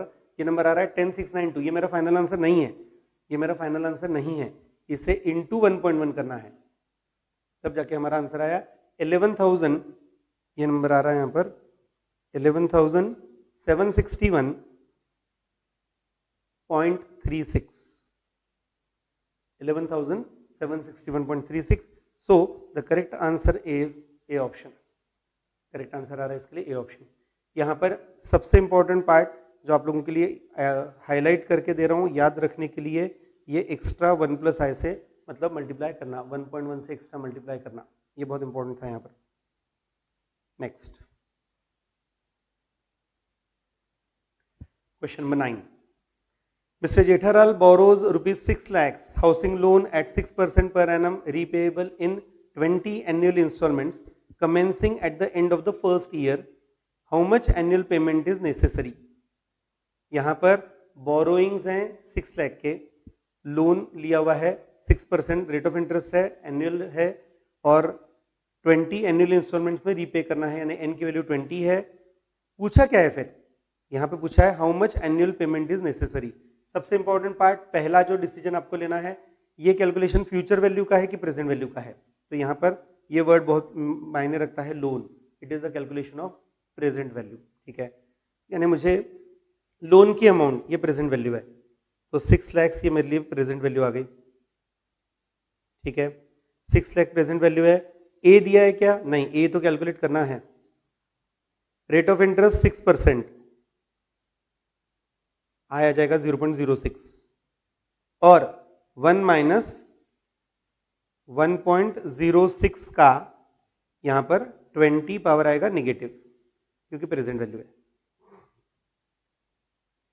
यानी यहां पर पहले मुझे 1 माइनस 1.06 का 20 पावर करना पड़ेगा, उसे डिवाइड करेंगे 0.06 से, तो वो जो ए का मल्टीपल है, ए के साथ जो मल्टीप्लिकेशन में फैक्टर है वो मिल जाएगा। वो नंबर अगर मैं डिवाइड करता हूं 6 लाख को, तो मुझे ए की वैल्यू मिल जाएगी। ठीक है, तो अब ये कैलकुलेशन बहुत प्रिसाइसली कैसे करना है देखो जरा। पहले 1 डिवाइडेड बाय 1.06, 1 डिवाइडेड बाय 1.06 किया, मुझे इसका 20 पावर करना है,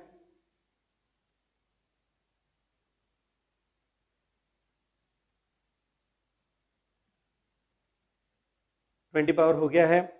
ये जो है ये m माइनस करेंगे, उसके बाद 1 m प्लस करेंगे, मेमोरी रिकॉल करवाया, मेमोरी रिकॉल करके उसे डिवाइड करेंगे 0.06 से, तो मेरा ये जो a के साथ मल्टीप्लीकेशन में फैक्टर है वो मिल गया मुझे।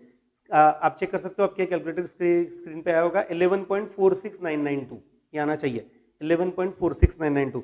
जस्ट समझ में आने के लिए मैं लिख के दे रहा हूं यहां पर, ये 6 लाख इज इक्वल टू ए, और ये पूरा कैलकुलेशन आता है यहां पर 11.46992।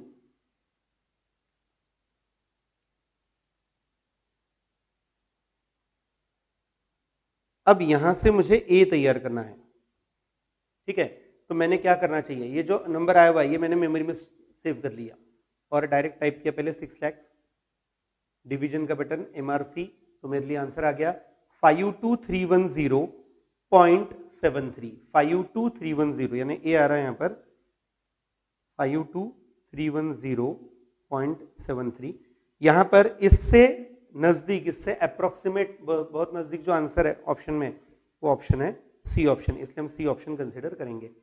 यहां पर एग्जैक्ट आंसर आ रहा है 52,310 पॉइंट समथिंग, वो नंबर जो है वो 52,310 ले सकते हैं, ठीक है। इस तरह से आंसर आएगा, सी ऑप्शन था ये। Next question number 10, the present value of rupees 10,000 due in 2 years at 5% per annum compound interest when the interest is paid on half yearly basis is।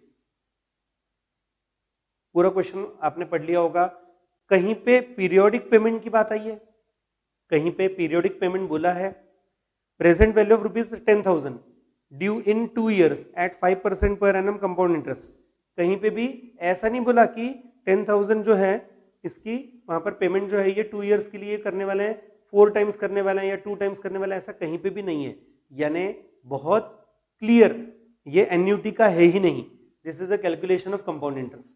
तो ये जानबूझ के लिए हुआ क्वेश्चन है स्टूडेंट्स, क्योंकि जब बहुत सारे स्टूडेंट्स ये प्रेजेंट वैल्यू ये वर्ड पढ़ते हैं तो वो तुरंत प्रेजेंट वैल्यू का फॉर्मूला अप्लाई करना शुरू कर देते हैं, एन्युटी का प्रेजेंट वैल्यू का फॉर्मूला, जिसका यहाँ पे कोई मीनिंग ही नहीं है। तो आपको क्या करना है, प्रेजेंट वैल्यू निकालनी है, the present value of rupees 10,000, यानी अगर मैं कुछ अमाउंट इन्वेस्ट करता हूं एट कंपाउंड इंटरेस्ट, ठीक है, तो उसमें मुझे 10,000 कब मिलेंगे, यानी मैंने कितनी अमाउंट इन्वेस्ट करनी चाहिए वो पूछा हुआ है। पी फाइंड करना है हमारे कंपाउंड इंटरेस्ट के फॉर्मूले के हिसाब से। ए दिया हुआ है 10,000, 2 years में 5% पर एनम, लेकिन interest is paid on half yearly basis, यानी रेट ऑफ इंटरेस्ट 5% नहीं लेना होगा, रेट ऑफ इंटरेस्ट लेना होगा 5 का हाफ यानी 2.5%। तो यहां पर 1 प्लस आई क्या आएगा फिर, ठीक है 2.5 है, इसलिए क्या आएगा 1.025, और कैलकुलेशन 2 years का है, तो 2 years में कितने हाफ ईयर आते हैं, 2 years में आएंगे 4 हाफ ईयर्स, तो यहां पर ये आएगा 4, 1.025 का 4 पावर, ठीक है। तो इस तरह से आपको पी के लिए कैलकुलेशन अब करना है। ये नॉर्मल कैलकुलेशन स्टूडेंट्स इजीली कर सकेंगे, ऐसा है। देखो पहले 1.025 का 4 पावर कर लेते हैं, ये मेमोरी में सेव कर लिया, 10,000 डिवाइडेड बाय मेमोरी रिकॉल, तो मेरा आंसर आता है 9059.50, 9059.50। एक मिनट में वापस एक बार कैलकुलेशन चेक कर लूं, क्योंकि ये ऑप्शन में नहीं मिल रहा मुझे, वापस एक बार चेक करते हैं, ठीक है। 5 divided by 2 divided by 100, 5 divided by 2 divided by 100, ठीक है, प्लस 1, और क्योंकि 2 years है तो 4 पावर करना पड़ेगा, ठीक है।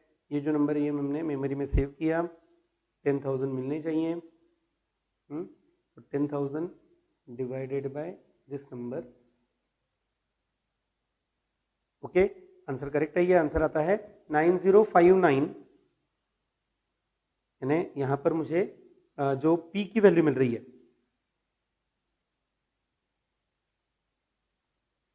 पी की वैल्यू मिल रही है 9059.50, ये वैल्यू मुझे मिल रही है, और ये यहां पर ऑप्शन में नहीं है, किसी भी ऑप्शन से मैच नहीं हो रही, इसलिए हम लेंगे इसका D option, none of these, ठीक है। जो स्टूडेंट्स आपके साथ होता है वो यहाँ पर मेरे साथ भी हो रहा है कि कैलकुलेशन करते समय थोड़ा प्रिकॉशन लेना, क्योंकि अगर आप एक आध डिजिट भी गलत टाइप कर लेते हो तो पूरा आंसर चेंज हो सकता है, इसलिए केयरफुल रहना पड़ता है। ओके स्टूडेंट्स, आप लोगों के लिए इस चैप्टर का अब लास्ट पार्ट बता रहा हूं मैं, यह है applications of annuity. Applications of annuity में हमने 4 पॉइंट बताए थे, लीजिंग, उसके बाद कैपिटल एक्सपेंडिचर जो होता है वो, बॉन्ड्स का कैलकुलेशन और सिंकिंग फंड। ठीक है, तो एक एक करके चारों पार्ट में बता रहा हूं, देखो जरा अच्छे से समझते हैं। सिंकिंग फंड किसी स्पेसिफिक पर्पस के लिए वहां पर स्पेसिफिक टाइम इंटरवल में अगर कुछ अमाउंट सेट असाइड की जाए, अलग कर दी जाए और एक फंड क्रिएट किया गया, तो उस फंड को नाम देते हैं सिंकिंग फंड। सिंकिंग फंड का मतलब क्या है? It is the fund created for specific purpose by way of sequence of periodic payments over a time period at a specific interest rate. किसी स्पेसिफिक इंटरेस्ट रेट पर अगर हमने amount set aside करते गए, हमारा पर्पस बहुत fix है, उस सिचुएशन में वहां पर ऐसा जो फंड क्रिएट होगा उसे कहा जाता है सिंकिंग फंड। सिंकिंग फंड के लिए आपको नया कोई फॉर्मूला नहीं मिलने वाला, यहां पर जो हम कैलकुलेशन करते हैं सिंकिंग फंड का जो हमारा कैलकुलेशन है वो future value of annuity ordinary, future value of regular annuity जो है उसी से करना है। A is equal to P into bracket, वहां पर A N I, P into bracket A N I. P का मतलब हमने कितनी अमाउंट सेट असाइड करनी है वो, कितनी अमाउंट ऑफ पीरियोडिक पेमेंट कर रहे हो वो, और ए एन आई से उसको मल्टीप्लाई करेंगे। ठीक है, इस तरह का पार्ट है। अब इसमें वहां पर सिंकिंग फंड के लिए एक एग्जांपल करवाते हैं, आपको आइडिया देनी है कि सिंकिंग फंड ये कब आता है, कैसा तैयार होता है, क्या होता है। Example, a machine cost rupees 5,20,000 with an estimated life of 25 years. A sinking fund is created to replace it by a new model at 25% higher cost. 5,20,000 की मशीन है जो 25 साल 25 ईयर्स के लिए वर्क करने वाली है। आफ्टर 25 ईयर्स उसको मुझे वहां पे स्क्रैप कर देना पड़ेगा। स्क्रैप करने के बाद मुझे नया एक मशीन परचेस करना पड़ेगा। उस नए मशीन की कॉस्ट अभी के मशीन की कॉस्ट से 25% हायर होने के चांसेस हैं, और वहां पर उसकी जो स्क्रैप वैल्यू मिलने वाली अभी के मशीन की वो सिर्फ 25,000 मिलने वाली है। तो उस सिचुएशन में मैंने आज से कितनी अमाउंट अलग करना शुरू करना चाहिए, so that at the end of 25 years जब ये मशीन जो मैं अभी यूज कर रहा हूं, जो 25 ईयर्स तक चलने वाली है, वो जब हम बेच देंगे, स्क्रैप कर देंगे, तो उसके बाद भी मुझे न्यू मशीन इजीली परचेस करते आएगी। तो उसके लिए मैंने वहां पर कितना अमाउंट आज से अलग करना चाहिए, so that is sinking fund. और रेट ऑफ इंटरेस्ट यहाँ पे 3.5% दिया हुआ है।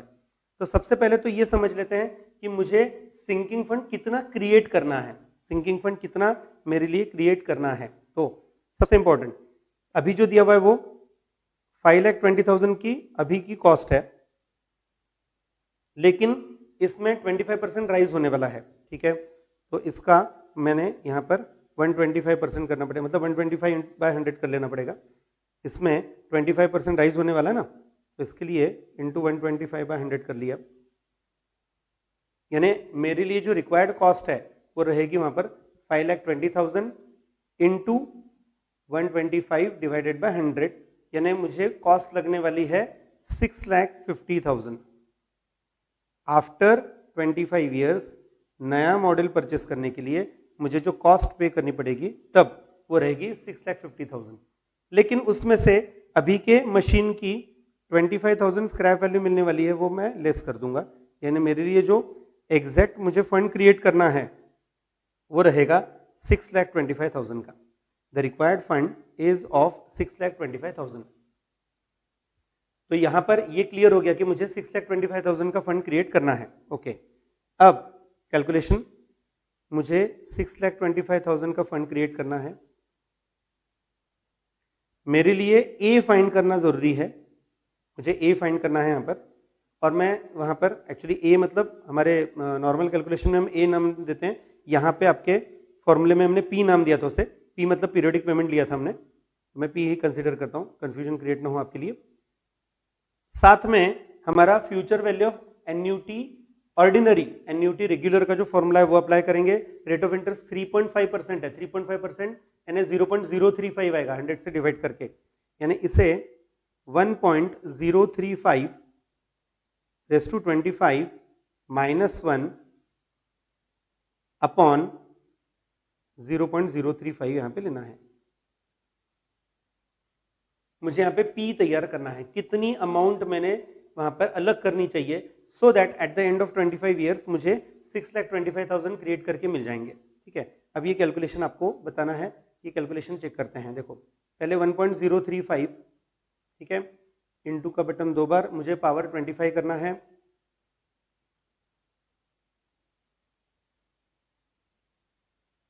ये नंबर आ गया 2.363244, ऐसा नंबर आ रहा है। -1 डिवाइडेड बाय 0.035, ये पूरा ब्रैकेट तैयार हो गया मेरा। ये आंसर आता है 38.94, यानी यहां पर 6,25,000 इज P इनटू, ये नंबर आ रहा है 38.9498। एक्चुअली मैं आपको ये मेमोरी में भी सेव करके ही कैलकुलेशन करना है, मैं समझ में आने के लिए लिख के बता रहा हूँ, अदरवाइज लिखने का कोई काम नहीं है यहाँ पर। ये हमने मेमोरी में सेव कर लिया।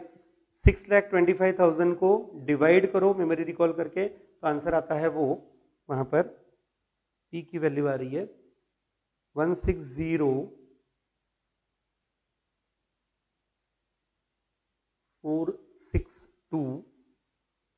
एक मिनट,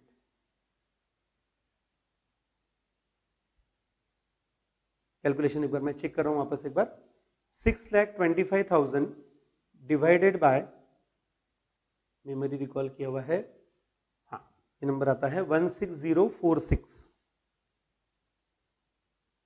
16046.72, सॉरी 0.27, नॉट 72, 0.27। ठीक है, जरा ऑप्शन में चेक करते हैं। अच्छा, यहाँ पे ऑप्शंस तो दिए ही नहीं थे, ओके, कैलकुलेशन ही करना था हमें ये। ओके, सो यहाँ पर ये क्लियर हो गया कि मुझे जो रिक्वायर्ड आंसर है इस पर्टिकुलर पार्ट के लिए, वो आंसर मिल रहा है यहाँ पर, ये इट इज 16,046.27। ऑप्शंस नहीं दिए थे स्टूडेंट्स यहाँ पर, ये जस्ट मैंने कैलकुलेशन आप लोगों के लिए बताया हुआ है। यानी कितनी अमाउंट सेट करनी चाहिए, सेट असाइड करनी चाहिए वहां पर, तो वो नंबर आपके लिए दिया हुआ है। That amount is 16,046.27 per year. Per year वहां पर आपको ये अमाउंट अलग करनी पड़ेगी, तब जाके at the end of 25 years वो बराबर जो रिक्वायर्ड अमाउंट है वो मिल जाएगी। मेन पर्पस था स्टूडेंट्स यहाँ पर सिंगिंग फंड का मीनिंग क्लियर करना, और उसके लिए कैलकुलेशन हम यहाँ पर future value of ordinary annuity का यूज करते हैं, ये याद रखना। Next, second, leasing. लीजिंग का यहाँ पे मतलब क्या है वो पहले क्लियर करते हैं। अगर सपोज कोई मशीन या कोई चीज, मैं कुछ, कोई प्रीमाइस हो सकता है, कोई प्लेस हो सकती है, ये अगर मैं वहां पर, मेरे सामने दो ऑप्शन आते हैं कि लीज पे परचेस करो, मतलब लीज पे लो, रेंटल बेसिस पे लो, या फिर परचेस कर लो। तो मुझे अगर उसमें से डिसाइड करना है कि मैंने उसके लिए क्या डिसीजन लेना चाहिए, लीज पे लेनी चाहिए या डायरेक्ट परचेस कर लेनी चाहिए, क्या है, क्या करना चाहिए, इस टाइप का अगर कुछ है, तो उसके लिए ये आपको फाइनेंशियल कैलकुलेशन में मदद करता है। इंफॉर्मेशन जो दी गई है वो, it is a financial arrangement in which owner of the asset allows the user to use the asset for a defined period of time, lease period कहा जाता है उसे, for a consideration payable over a given period of time. यानी मैंने कोई चीज lease पे लेनी है, एक तो मैं डायरेक्ट परचेस करूंगा या लीज पे लूंगा, तो मुझे, मेरे लिए क्या फेवरेबल है वो अगर फाइंड करना है, तो उसके लिए यहां पर हम ये कैलकुलेशन करेंगे। इसमें प्रेजेंट वैल्यू का फॉर्मूला यूज होता है स्टूडेंट्स, इसमें जो यूज होगा वो प्रेजेंट वैल्यू का फॉर्मूला होता है, ये याद रखना। ठीक है, जैसे अगर ए एनुअल वहां पे लीज पेमेंट है, तो प्रेजेंट वैल्यू निकालो लीज रेंटल की। अगर प्रेजेंट वैल्यू ऑफ कॉस्ट, मतलब जो आज कॉस्ट पे करनी पड़ेगी, वो लीज के प्रेजेंट वैल्यू से ग्रेटर है, तो लीज ज्यादा प्रेफर करना है, और अगर नहीं, स्मॉलर है, तो फिर परचेस करो। ठीक है, आपको समझ में आने के लिए एक एग्जांपल दे रहा हूं, देखो। A company is considering proposal of purchasing a machine either by making a full payment of rupees 50,000 or by leasing it for 4 years at an annual rate of 14,000। यानी एक तो 50,000 पे करो, आज परचेस कर लो डायरेक्ट सिंगल पेमेंट करके, नहीं तो 14,000 एनुअल रेंट पे करो, और फॉर 4 इयर्स आपको ये करना है। तो यहां पर पूछा गया है which course of action is preferable if the company can borrow money at 13% per annum compound interest compounded annually। दो ऑप्शन है, परचेस करना है तो 50,000 पे करना है, नहीं तो 14,000 पे करना है for 4 years, rate of interest 13% दिया है।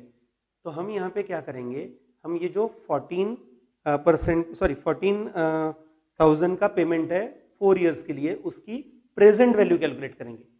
अगर वो प्रेजेंट वैल्यू 50,000 से कम आती है तो लीज पे लेना प्रेफर करेंगे। अगर वो प्रेजेंट वैल्यू 50,000 से ज्यादा आती है तो फिर हम डायरेक्ट परचेस करना प्रेफर करेंगे। ठीक है, तो यहां पर पहले प्रेजेंट वैल्यू तैयार करते हैं। तो हमने इसकी प्रेजेंट वैल्यू तैयार की, किसकी, 14,000 का पेमेंट, रेट ऑफ इंटरेस्ट है 13%, उसकी प्रेजेंट वैल्यू तैयार की। तो ये कैलकुलेशन आपके लिए मैंने करके दिया हुआ है। ये नंबर आता है 41,642.60। ये जो आंसर है वो आता है प्रेजेंट वैल्यू का 41,642.60। ये आंसर, ये नंबर डेफिनेटली 50,000 से लेस है। तो इस सिचुएशन में वहां पर डेफिनेटली लीजिंग प्रेफरेबल है, इसमें लीजिंग प्रेफरेबल है। क्योंकि अगर मैं लीज पे लेता हूं तो उसकी प्रेजेंट वैल्यू अगर मैं आज परचेस करता हूं उससे तो कम है ना, तो लीजिंग प्रीफर करेगा, किया जाएगा ना। लीजिंग की प्रेजेंट वैल्यू ये आज के वहां पे जो कॉस्ट है 50,000 उससे कम आ रही है, इसलिए लीजिंग प्रेफरेबल है। इस टाइप का कैलकुलेशन आपको दे सकते हैं स्टूडेंट्स। ठीक है, next third, capital expenditure. Capital expenditure का भी यही जो हमने लीजिंग के लिए जो पार्ट किया था उसी टाइप का यहाँ पर मीनिंग है। फर्क सिर्फ इतना रहेगा कि वहां पर आपको डिसीजन लेते समय किसमें ज्यादा बेनिफिट है वो देखना है। ठीक है, it means purchasing an asset today in anticipation of benefits flowing across the life of the asset. यानी किसी पर्टिकुलर मशीन है, कोई प्लेस हो सकती है, उसके लिए मुझे मिलने वाला जो वहां पर बेनिफिट है, इन फ्यूचर पीरियड में जो बेनिफिट मिलेगा उसके हिसाब से मुझे डिसीजन लेना है। For taking decision we compare the present value of cash outflow and present value of cash inflows, दोनों को हम कंपेयर करेंगे और उसमें उसके हिसाब से फिर हम डिसीजन लेते हैं। ठीक है, आपके लिए एक एग्जांपल करवा रहा हूं, देखो इसके लिए पहले क्वेश्चन करते हैं। देखो एग्जांपल है, अ machine with useful life of 8 years cost ₹11,000 while another machine with useful life of 6 years cost ₹9,000। एक मशीन है जिसकी लाइफ 8 years की है, कॉस्ट है 11,000 11,000, दूसरी मशीन की लाइफ है 6 years, कॉस्ट है 9,000। The first machine saves the labour expenses of 2,000 annually and the second saves labour expenses of 2,300 annually. जो पहली मशीन है 11,000 की मशीन है, 8 years की लाइफ है, उससे मुझे मेरा बेनिफिट होगा, मेरा लेबर एक्सपेंसेस कम हो जाएगा 2,000 रुपए का। सेकंड मशीन 9,000 की है, उसकी लाइफ है वहां पर 6 years, लेकिन उससे मुझे 2,300 का मेरा जो लेबर एक्सपेंसेस है वो कम होने वाला है। Determine the preferred course of action, मैंने कौन सी मशीन परचेस करनी चाहिए, कौन सी मशीन में मैंने इन्वेस्ट करना चाहिए। और यहां पर कॉस्ट ऑफ बोरोइंग दिया हुआ है वहां पर 10% पर एनम। ठीक है, तो हम दोनों के लिए ये वहां पे कैलकुलेशन करेंगे। दोनों का कैलकुलेशन कैसे रहेगा चेक करते हैं। देखो पहले फर्स्ट मशीन की बात करते हैं। The present value of annual cost saving for the first machine, तो पहले मशीन के लिए कितना वहां पे एनुअल सेविंग होगा मेरा, क्योंकि मेरे 2,000 रुपए बचने वाले हैं, रेट ऑफ इंटरेस्ट 10% है, तो हमने उसकी मदद से वहां पर 8 years के लिए, क्योंकि पहले मशीन की लाइफ 8 years थी, तो हमने उसके लिए उसकी प्रेजेंट वैल्यू कैलकुलेट की। वही हमारा प्रेजेंट वैल्यू का फॉर्मूला A/I ब्रैकेट में 1 - 1 + I⁻n, वो अप्लाई करके तो हमारे लिए आंसर आ रहा है यहाँ पर प्रेजेंट वैल्यू का जो आंसर आता है वो है 10,669.85। ये जो अमाउंट है ये 11,000 जो है, क्योंकि कॉस्ट ऑफ मशीन कितनी है 11,000, तो 11,000 से ये अमाउंट है हमारे लिए वहां पे सेविंग कर रही है, और सेविंग हमारा कितना हो रहा है यहाँ पर 330.15 रुपीज। ठीक है, ये पहले मशीन के लिए। सेम मेथड से हमने दूसरे मशीन के लिए भी तैयार किया। ठीक है, दूसरे मशीन में वहां पर दूसरे मशीन में क्या होने वाला है, दूसरे मशीन में वहां पर हमारे लिए कॉस्ट है, उसके लिए the present value of annual cost saving for the second machine is 2,300 है वहां पर वो, और 2,300 10% से 6 years के लिए उसकी भी प्रेजेंट वैल्यू हमने तैयार की। कॉस्ट ऑफ मशीन बीइंग 9,000, तो इफेक्टिव सेविंग यहाँ पे कितना आएगा 1,000 रुपीज का आएगा। तो डेफिनेटली पहले का जो सेविंग था वो है वहां पर 330, दूसरे का सेविंग्स है वहां पर 1,017 रुपीज, तो डेफिनेटली सेकंड मशीन प्रेफरेबल है। मेन पार्ट यहाँ पे जो समझना था, कैलकुलेशन तो आप लोग कर लोगे, मुझे उसका नहीं टेंशन, आप लोगों के लिए मेन पार्ट जो समझना था कौन से कोर्स ऑफ एक्शन में आपका सेविंग ज्यादा हो रहा है। वो आपको डिसाइड करना है। तो इस तरह का अगर डिसीजन लेना है तो उसे कहा जाता है, यहाँ पर ये पार्ट आएगा जिसमें कैपिटल एक्सपेंडिचर के लिए हम जो कैलकुलेशन करें, डिसीजन मेकिंग का जो कैलकुलेशन का पार्ट है वो। बिल्कुल अब इसी तरह से लास्ट पार्ट इस चैप्टर के लिए जो एप्लीकेशंस का लास्ट पार्ट है वो वैल्यूएशन ऑफ बॉन्ड्स। ठीक है, अगर कोई इन्वेस्टमेंट की तरह वहां पर कुछ बॉन्ड्स परचेस करता है, बॉन्ड का मतलब क्या होता है वो भी क्लियर कर लें। A bond is a debt security in which the issuer owes the holder a debt of and is obliged to repay the principal and interest. मतलब अगर मैं कुछ बॉन्ड्स परचेस करता हूं तो मुझे एक तरह से मेरी इन्वेस्टमेंट है, मतलब मैंने जो इन्वेस्ट किया वो अमाउंट और मुझे उस पर मिलने वाला इंटरेस्ट, ये मुझे at the completion of period मिलने वाला है। फिक्स पीरियड के लिए बॉन्ड्स इशू किए जाते हैं। Bonds are generally issued for a fix term longer than 1 year, 3 years, 4 years, 5 years ऐसे पीरियड होता है। If an investor requires a rate of return which is greater than the nominal interest rate of the bond, then he should purchase it from the market at the price lower than its face value। मतलब एक example, suppose अगर मुझे 100 रुपए face value का bond मैंने purchase करना है और मुझे उस पर जो रेट ऑफ रिटर्न प्रिस्क्राइब किया गया है वो वहां पर सपोज से 12% है, and I wish to get a return of say 15%। मुझे रेट ऑफ रिटर्न बॉन्ड में 12% मिलने वाला है, लेकिन मेरी रिक्वायरमेंट है 15% की। तो उस सिचुएशन में मैंने फेस वैल्यू 100 रुपए की जगह उससे अगर कम में परचेस किया, अगर मैंने 100 के वहां पर जगह उससे लेस अमाउंट में परचेस किया, तो डेफिनेटली मेरा जो एक्सपेक्टेड रेट ऑफ रिटर्न है वो मुझे अचीव करते आएगा। तो यहां पर यही क्वेश्चन होता है कि मैंने कितने में परचेस करना चाहिए, किस तरह से हमने लेना। तो उसके लिए पहले तो मेथड क्या है वो समझ लेते हैं। इसका जो फॉर्मूला है तो हमने वो कितने में परचेस करना चाहिए, तो उसके लिए फॉर्मूला दिया हुआ है। वैल्यू ऑफ बॉन्ड आएगा यहाँ पर present value of interest payment and present value of maturity payments, उनके एडिशन। इंटरेस्ट पेमेंट और मैच्योरिटी पेमेंट की एडिशन जो है वो आपको वैल्यू ऑफ बॉन्ड क्रिएट करके देगी। यानी फॉर्मूला आएगा capital P is equal to A upon A, present value का formula A upon I bracket में 1 minus 1 plus I raise to minus N plus capital F upon 1 plus I raise to N. ये आपको यहाँ पे करना है। ठीक है, ऐसा अगर करोगे तो उसमें आपको जो वैल्यू मिलने वाली है that amount will be the, मतलब जो अमाउंट P जो मिलेगा उतने अमाउंट में हमने वो बॉन्ड्स परचेस करने चाहिए, सो दैट हमें जो हमारा एम किया हुआ वहां पर रिटर्न का रेट है वो मिल जाएगा। रेट ऑफ रिटर्न जो है वो हम अचीव कर सकेंगे। यहाँ पे ए है इंटरेस्ट रिसीव्ड, एफ है मैच्योरिटी पेमेंट और आई आएगा इंटरेस्ट का जो कैलकुलेशन के लिए रेट है, डिजायर्ड रेट ऑफ रिटर्न। ठीक है, अब यहाँ पर एक एग्जांपल बताते हैं इसके लिए। An investor intends purchasing a 3 year ₹2000 पर value bond having nominal interest rate of 10%। देखो नॉमिनल रेट ऑफ रिटर्न है 10%, 2000 रुपीज का बॉन्ड है, 3 इयर्स का पीरियड है। At what price the bond may be purchase now if it matures at par and the investor requires a rate of return of 15%। Investor की requirement है 15% का return मिलना चाहिए, जबकि एक्चुअल में रेट ऑफ रिटर्न वहां पे दिया हुआ है नॉमिनल रेट ऑफ इंटरेस्ट है 10%। तो फिर जो 2000 का बॉन्ड है वो आज मैंने 2000 से कम वैल्यू में परचेस करना है, तो कितनी कम वैल्यू में परचेस करना चाहिए so that my rate of return will be exactly 15%।